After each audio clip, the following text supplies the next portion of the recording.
So when we brought together Church Lane and Cannon Hill Lane practices into the Nelson to form a single organisation, we had an existing practice manager from Cannon Hill Lane, we had a practice manager and deputy practice manager from Church Lane, and so we had to think about what do we do with our existing people, because we're not starting with a blank slate, but we also had to think what do we think is the right structure for the future.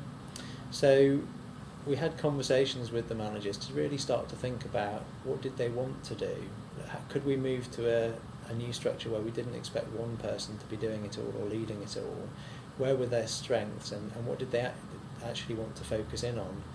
And so we came up with what I think is quite a sensible structure, which is a structure where we have, rather than practice managers, we have directors with a responsibility for particular areas, and we meet together as an executive management team, which I chair.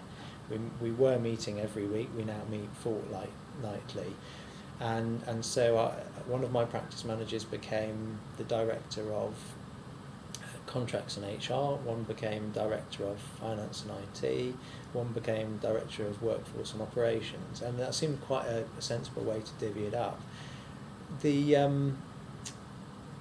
I think initially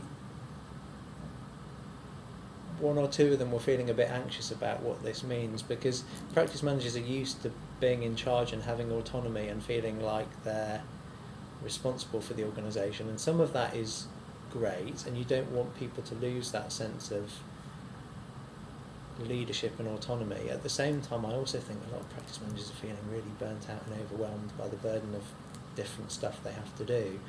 So I think, I mean, change is difficult, and I think initially the practice managers were maybe a bit hesitant about what's this going to mean for me? Am I going to lose power and responsibility and reputation and status?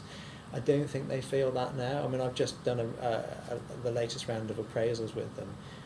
They think the new structure works quite well, and it's much more manageable for them. I think they feel they can do their individual roles much better by being able to focus a bit more narrowly.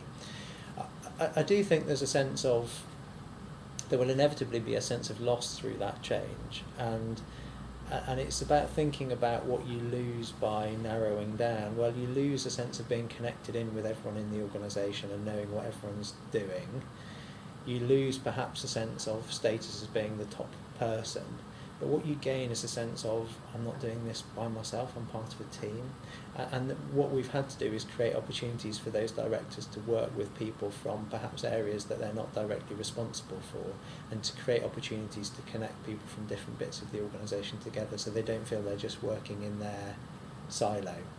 I think having an executive management team that meets 2 weekly has been really helpful with that. And we've also created a director on call structure, which means that every day there's a nominated director who the staff can go to with stuff that needs fixing, because that always happens. And what we found was individual people would always go to the same director, or the director whose office was nearer to the front desk would get bothered more. And what it means if you're constantly being interrupted is you can't do the stuff you need to get on with. And I think in general practice it's often, we spend so much time firefighting and dealing with the stuff that arises today, it's very hard to do some of the more important stuff, but that doesn't seem so immediately necessary. So some of the more developmental stuff, what we've tried to do is create the space for them to do that. I think the on-call director system works quite well for that, but it also means that even if a director is focused on IT and finance, when they're the on-call director, they get to deal with everything that's going on in the practice, and lots of different people come to them, so that's quite helpful.